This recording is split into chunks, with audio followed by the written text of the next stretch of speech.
오늘도 우리가 하나님 앞으로 나아갈 수 있도록 은혜를 베풀어 주신 주님께 감사와 찬양을 드립니다.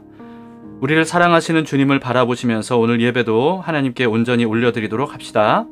함께 기도하시겠습니다. 좋으신 하나님 아버지, 우리를 사랑하시는 주님의 사랑에 힘입어 오늘도 주님 앞으로 나아갑니다. 주님의 그 품에 안기기를 원하고 주님의 손 붙잡고 함께 동행하기를 원합니다. 예배를 통해서 우리와 가까이 계신 주님을 만날 수 있도록 인도해 주시옵소서. 예수님 이름으로 기도합니다. 아멘. 함께 찬양하시겠습니다. 오 예수님, 내가 옵니다. 우리 마음을 주님께 드리면서 이 노래를 부릅시다.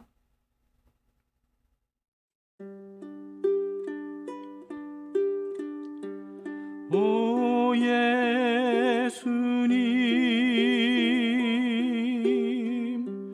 내가 옵니다. 못 박히신 십자가 앞에 그 큰 사랑 눈물에 겨워 울며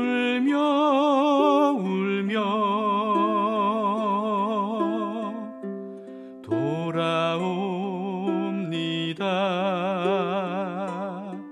주님 손과 발 못 박혔고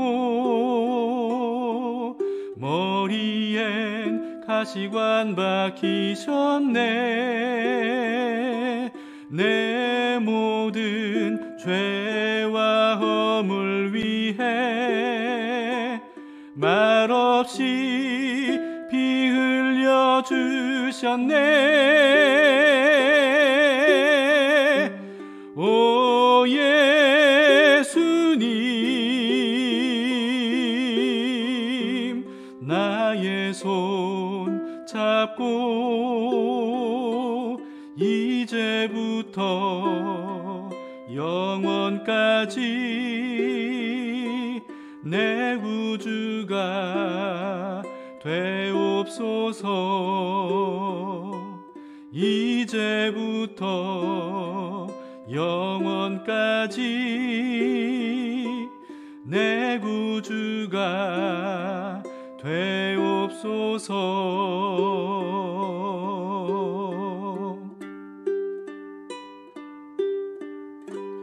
오 예수님, 내가 옵니다.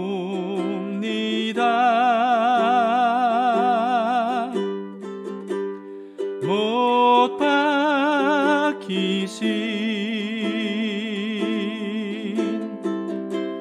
십자가 앞에 그 큰 사랑 눈물에 겨워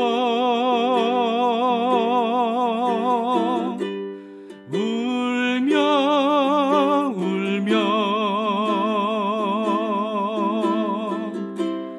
돌아옵니다.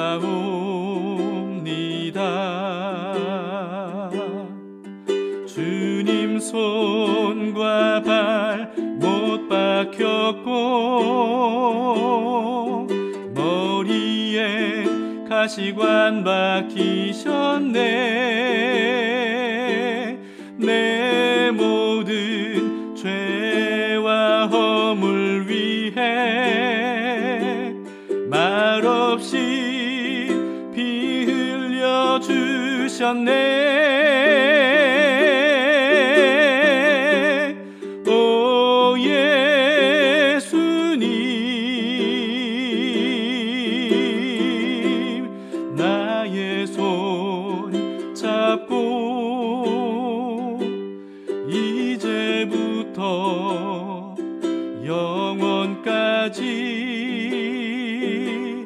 내 구주 구주가 되옵소서. 주님 손과 발 못 박혔고 머리엔 가시관 박히셨네.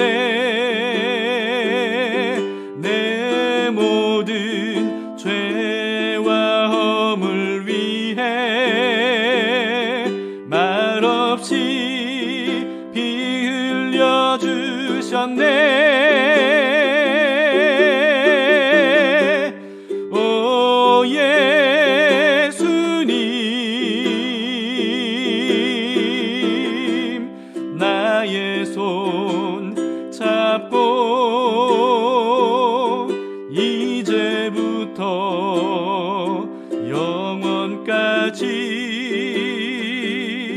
내 구주가 되옵소서.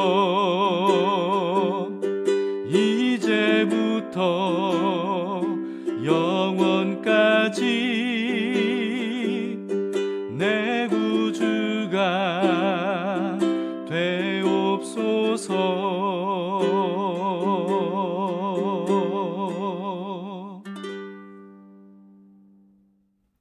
오늘 하나님의 말씀을 함께 보시겠습니다. 요엘서 2장 1절에서 17절까지의 말씀입니다. 1장에 잠시 언급되었던 여호와의 날에 대한 구체적인 말씀입니다. 제2장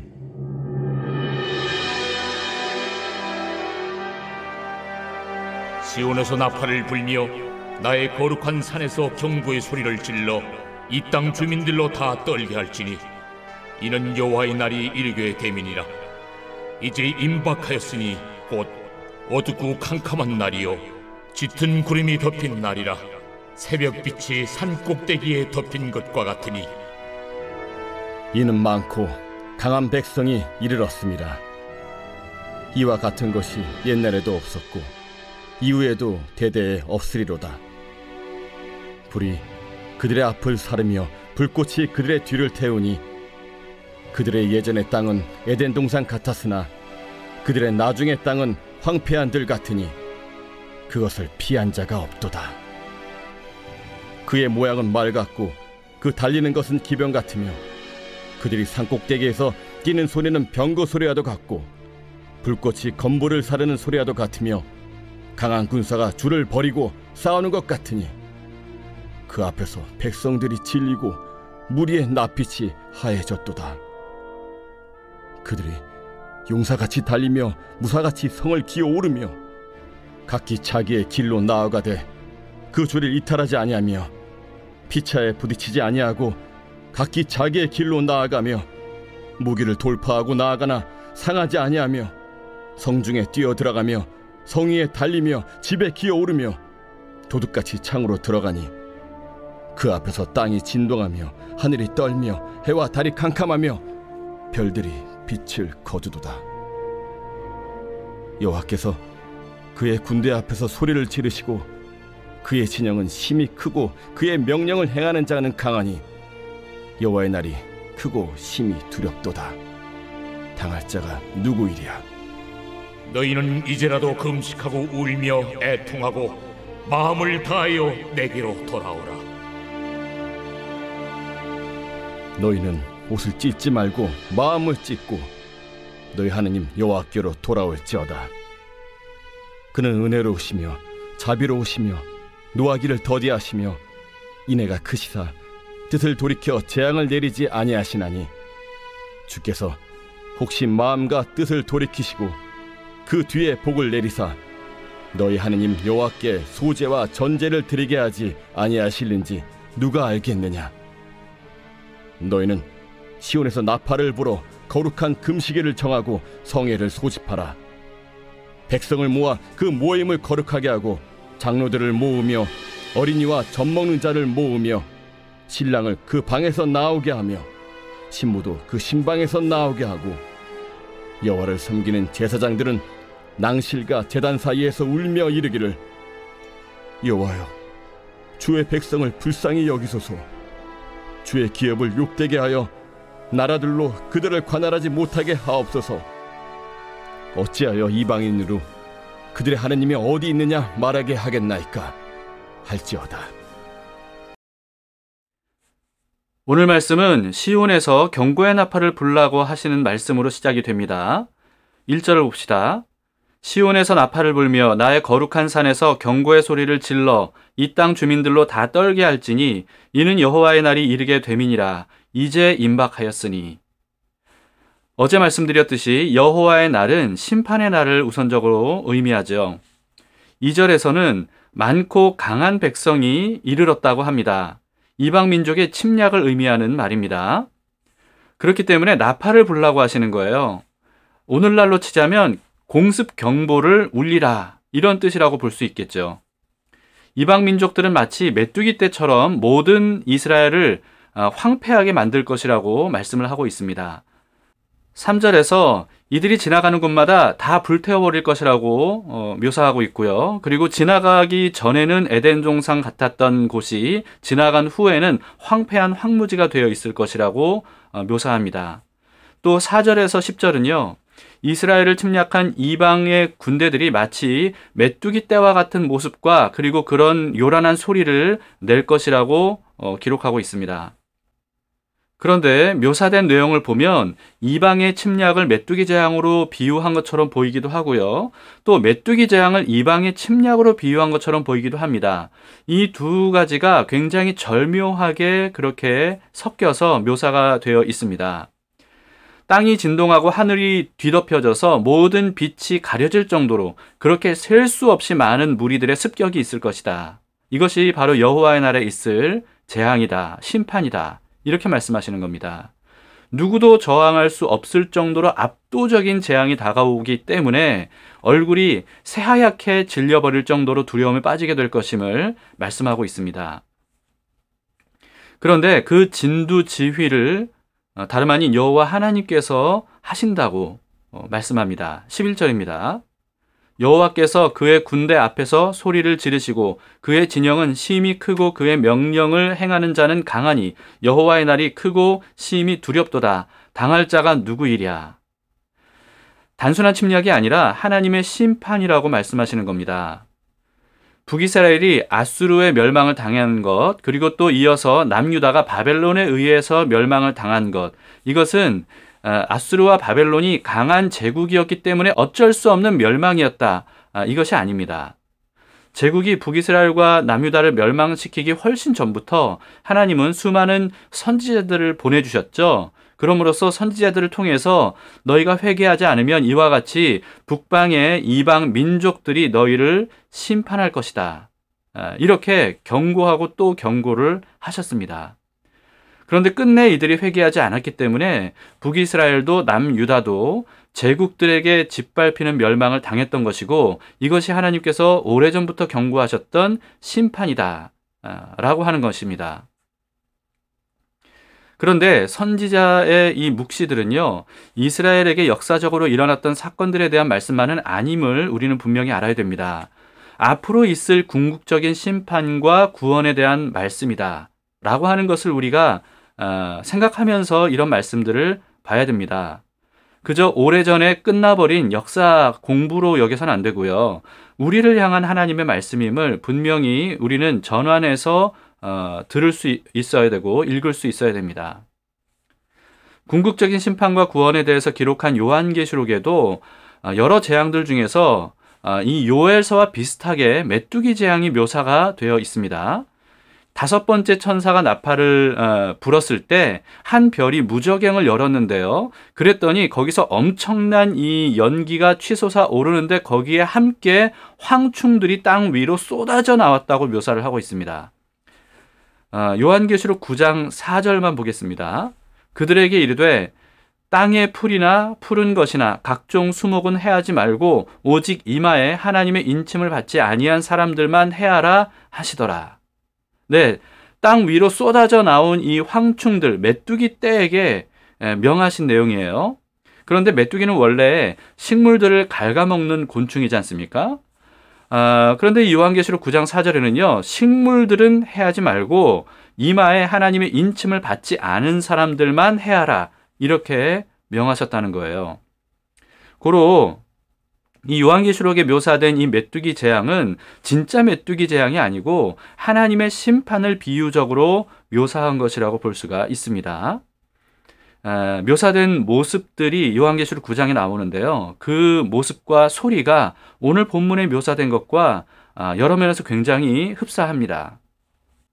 고로 오늘 본문은 과거 이스라엘을 향한 경고의 말씀만이 아니고요. 21세기를 살고 있는 오늘날 우리를 향한 경고의 말씀이라는 사실을 우리는 분명히 인지하면서 우리 삶에 적용을 해야 됩니다.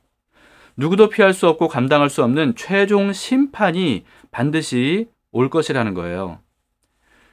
그런데 심판에 대한 경고를 누구를 대상으로 하라고 하셨는지 우리는 확실히 알아야 됩니다. 1절을 다시 보세요.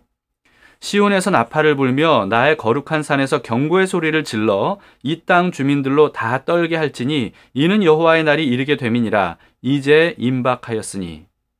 나팔을 어디서 불라고 하셨죠? 시온에서 불라고 하셨습니다. 시온은 하나님의 성전이 세워진 곳을 의미해요. 누구 들으라고 나팔을 시온에서 부르라고 하신 겁니까? 1절에 보시면 이 땅 주민들, 다시 말해서 시온의 주민들, 이스라엘 민족들을 의미합니다. 하나님은 이방 민족이 아닌 이스라엘에게 심판이 임할 것이라고 경고의 나팔을 불라고 하신 겁니다. 하나님께 예배하지 않는 이방 민족들은 당연히 심판의 대상이죠. 그런데 오늘 본문은 분명히 심판의 대상이 이방 민족들뿐만 아니라 이스라엘이라는 사실을 분명히 우리에게 알려주고 있습니다. 기독교인들은요, 최후의 심판의 대상이 교회 밖의 사람들이라고 여기는 것 같습니다. 그러나 성경은요, 교회 안에 있는 사람들에게도 심판이 임할 것이라는 사실을 굉장히 반복적으로 경고하고 있습니다. 이것을 우리는 절대로 간과해서는 안 돼요. 성경 처음부터 끝까지 구약 성경에서는 선택을 받았던 이스라엘에게 심판의 경고를 하는 내용들이 상당히 많고요. 신약 성경에는 세상을 향한 경고의 메시지이기도 하지만 그러나 교회 안에 소위 구원받았다라고 하는 사람들에게도 굉장히 많은 경고의 메시지들이 있다는 것을 우리는 분명히 눈을 뜨고 볼 수 있어야 됩니다. 그러면 어떻게 해야 되겠습니까? 12절을 봅시다. 여호와의 말씀에 너희는 이제라도 금식하고 울며 애통하고 마음을 다하여 내게로 돌아오라 하셨나니.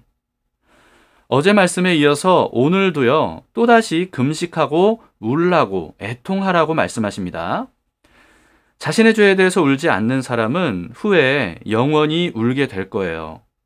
지금 자신의 죄에 대해서 우는 사람은 나중에는 영원히 웃음이 가득한 평안과 기쁨을 누리게 될 겁니다. 시편 126편은 바벨론의 포로로 끌려간 지 70년 만에 다시 시온으로 돌아온 이스라엘 백성들이 찬양한 노래인데요. 이들은 자신들이 시온으로 돌아와서 웃음과 찬양이 입에 가득할 수 있게 된 이유가 뭔지에 대해서 이렇게 노래합니다. 5절, 6절, 시편 126편 5절, 6절입니다. 눈물을 흘리며 씨를 뿌리는 자는 기쁨으로 거두리로다. 울며 씨를 뿌리러 나가는 자는 반드시 기쁨으로 그 곡식단을 가지고 돌아오리로다. 자신의 죄에 대해서 눈물 흘릴 줄 아는 사람이 구원과 기쁨을 얻게 될 것이라고 말씀하시는 겁니다. 왜냐하면 하나님께서 그런 사람들에게 은혜를 베풀어 주시기 때문이죠. 오늘 본문의 13절을 보세요. 너희는 옷을 찢지 말고 마음을 찢고 너희 하나님께로 돌아올지어다. 그는 은혜로우시며 자비로우시며 노하기를 더디하시며 인애가 크시사 뜻을 돌이켜 재앙을 내리지 아니하시나니. 형식적인 회개가 아니라 진심 어린 마음으로 죄에 대해서 슬퍼할 줄 아는 사람에게 하나님은 뜻을 돌이켜 주셔서 재앙을 거두시는 은혜를 베풀어 주실 것이다. 이렇게 말씀하시는 겁니다. 하나님은 심판을 원하시지 않습니다. 하나님은 구원을 원하세요. 만약에 하나님께서 심판을 좋아하시는 분이었다면 우리는 진작에 아마 심판을 당했을 겁니다. 인류는 진작에 완전히 멸망을 당할 수밖에 없었을 겁니다. 은혜로우시고 자비로우시고 노하기를 더디하시고 또 인애가 크신 하나님이시기 때문에 수천 년 동안이나 오래 참아주시고 지금까지 기다려주신 겁니다. 지금 우리 나이가 몇 살이든지 간에 지금까지 우리가 살아있고 또 구원의 은혜를 받을 수 있게 된 이유는요, 하나님께서 우리에 대해서 오래 참아주시고 기다려 주셨기 때문이에요. 그러나 여러분 분명히 알아야 되는 게 뭐냐 하면, 오래 참아주시기는 하지만 언젠가 반드시 끝이 있다는 사실입니다. 이것을 우리는 절대 잊어서는 안 됩니다. 예수님께서 재림을 약속하시고 승천하신 지 2000년이나 넘었음에도 불구하고 재림과 심판이 아직까지도 없기 때문에 앞으로도 재림과 심판이 없을 것처럼 절대로 그렇게 생각해서는 안 됩니다. 반드시 여호와의 날은 오게 되어 있어요. 그리고 그날은 모든 사람들이 바로 자기 당대에 맞이하게 될 겁니다. 왜냐하면 모든 사람들은 예외 없이 죽기 때문이죠. 사람이 죽으면요, 카톨릭에서 얘기하는 것처럼 연옥이라고 하는 곳으로 들어가서 대기하는 게 아니에요. 이거는 시 공간에 사로잡힌 우리들의 상상으로 만들어낸 것일 뿐입니다. 사람이 죽으면 영원한 세계로 들어가죠. 그런데 영혼이라고 하는 것은 시간과 공간을 벗어난 세계, 초월한 세계이기 때문에 누구나 사람이 죽으면 곧바로 부활과 최종 심판의 때로 곧바로 옮겨가게 됩니다. 그렇기 때문에 모든 사람들이 자기 당대의 예수님의 재림과 그리고 하나님의 심판 자리에 서게 되는 겁니다. 이 사실을 우리가 분명히 마음속에 알아야 됩니다. 모든 사람들은 언제 죽을지 모르기 때문에 그래서 항상 심판이 임박했다는 사실을 잊지 말고 언제든지 그날을 맞이할 준비를 하고 있어야 돼요. 15절을 봅시다. 너희는 시온에서 나팔을 불어 거룩한 금식일을 정하고 성회를 소집하라. 1절에서는 시온에서 나팔을 불어서 경고하라고 말씀하셨죠? 그런데 이 15절에서는 시온에서 나팔을 불어서 금식과 성회를 선포하라고 하십니다. 회개 집회를 하라는 겁니다. 그 대상은 모든 이스라엘 백성들이에요. 16절에서는 장로들에게 나팔을 불어서 소집하라고 했고요. 또 이어서 보시면 어린이와 젖먹이들도 그리고 신랑 신부도 그 대상이라고 합니다. 여러분, 젖먹이들까지 그 대상이라는 거예요. 구원이 필요하지 않은 사람은 아무도 없다는 뜻입니다.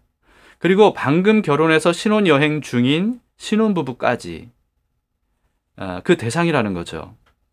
율법에는요, 갓 결혼한 남자는 1년간은 징집 대상에서 제외가 됩니다. 열애가 되는 거예요. 그러나 심판 앞에서는 누구도 예외가 있을 수가 없다는 겁니다.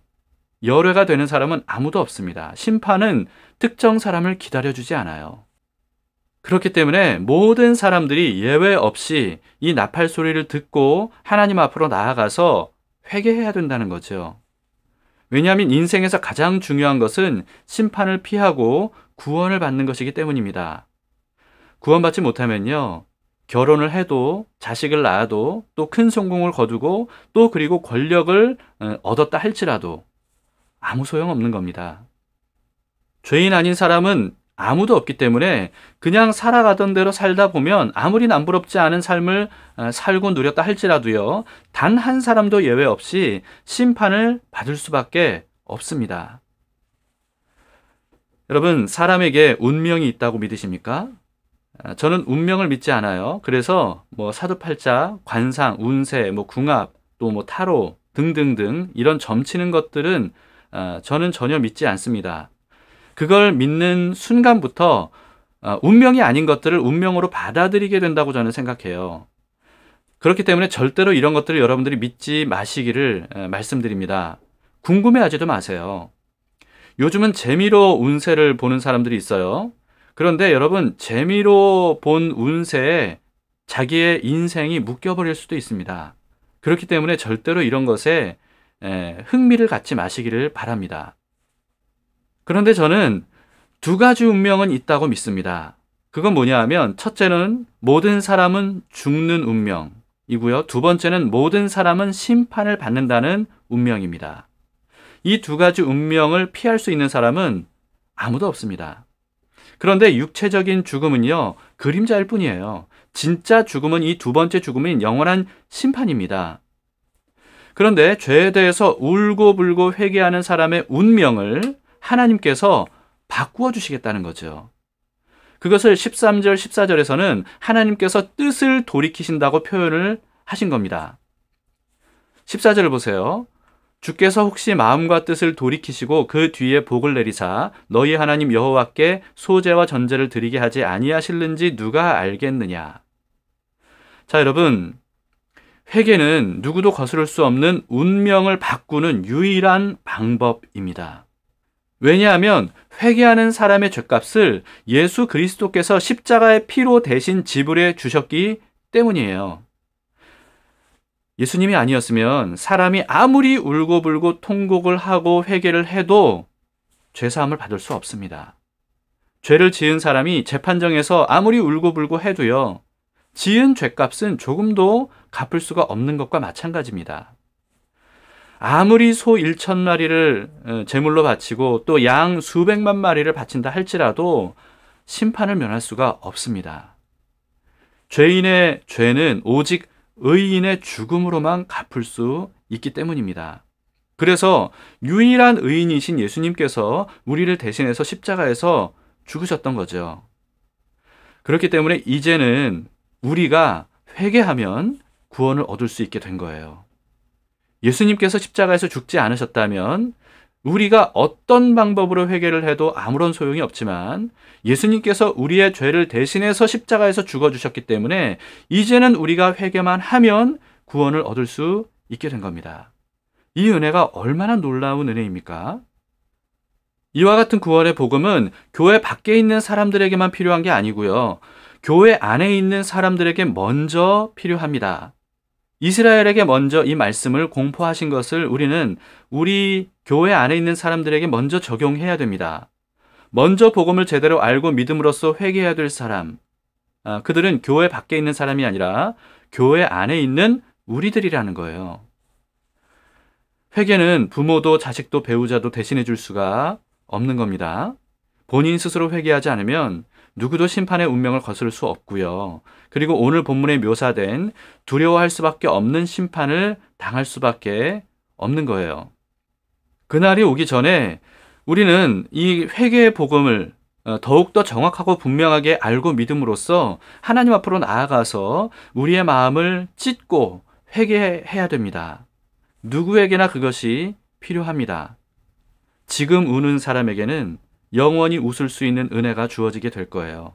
그러나 지금 울어야 되는데 죄에 대해서 울지 않으면 영원히 울 수밖에 없는 심판을 당하게 될 겁니다. 성경에는 경고의 메시지가 굉장히 많이 있지 않습니까? 그런데 그 경고의 메시지가 첫 번째로 누구에게 향해 있는지 우리는 그것을 분명히 깨달아 알아야 됩니다. 우리가 먼저 구원의 은혜를 받아야 될 사람들이에요. 교회 안에 있는 사람들이 먼저 이 회개의 복음을 듣고 회개함으로써 구원을 받지 못한다면 어떻게 세상 사람들에게 진정한 회개의 복음을 전할 수가 있겠습니까? 여러분, 교회에 그냥 나오고 출석한다고 해서 저절로 구원을 받았다고 생각하시면 안 됩니다. 그리고 그저 복음을 귀로 듣고 배웠다고 해서 저절로 구원을 받는 것이라고 생각해서는 안 됩니다. 반드시 하나님 앞으로 나아가서 자신의 죄에 대해서 뿌리 깊은 자신 속에 있는 본능적인 죄성에 대해서 하나님 앞에 슬퍼하면서 울고 또 회개해야, 그래야만 회개의 복음을 통해서 우리가 예수 그리스도의 피값으로 죄사함을 받고 구원을 받을 수가 있습니다. 이 은혜를 먼저 우리에게 주기를 원하십니다. 이 복음을 확실히 믿고 주님 앞으로 나아가서 울어야 될 때 울 수 있는 우리들이 될 수 있기를 바랍니다. 기도하시겠습니다. 주님, 예수님께서 우리를 대신해서 십자가에서 죽어주셨기 때문에 이제 우리가 회개하면 구원을 얻을 수 있음을 감사합니다. 우리를 심판하길 원하지 않으시고 구원하기를 원하시는 주님의 그 크신 사랑과 은혜, 하나님 오늘도 감사하며 주님께 나아옵니다. 우리의 죄에 대해서 회개함으로써 구원을 얻는 사람들이 날마다 더해질 수 있도록 도와주시고, 그리고 주님과 함께 동행함으로써 마지막 때 심판의 날이 아니라 구원의 날로 우리가 맞이할 수 있도록 인도해 주시옵소서. 오늘도 주님께 우리의 삶을 드립니다. 오늘 하루 살아갈 때 우리의 삶의 주가 되어 주시고 우리의 삶이 주님과 함께 동행하는 삶이 될 수 있도록 도와주시옵소서. 예수님 이름으로 기도합니다. 아멘. 네, 오늘 말씀을 생각하시면서 어떤 기도를 드려야 될지 생각해 보시고요. 합당한 기도를 드리심으로써 구원받은 사람으로 복된 삶을 사시기를 축복합니다.